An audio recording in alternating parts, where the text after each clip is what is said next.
గురవాయి గూడెంలో వెలసిన శ్రీమద్ది ఆంజనేయ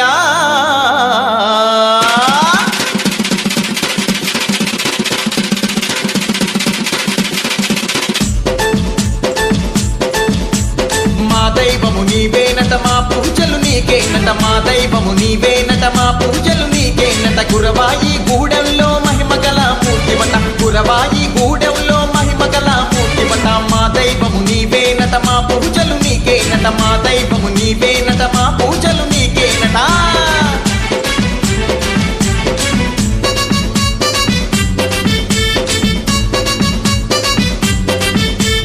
ఎర్రకాల్వ దగ్గరున్న హనుమాను భక్తుడకడు మద్ది మహర్షి పేర వృద్ధుడైపోయిండ. అంజేస్వామి రక్షించయ్యా. ఎర్రకాల్వ దగ్గరున్న హనుమాను భక్తుడకడు మద్ది మహర్షి పేర వృద్ధుడైపోయిండ. మా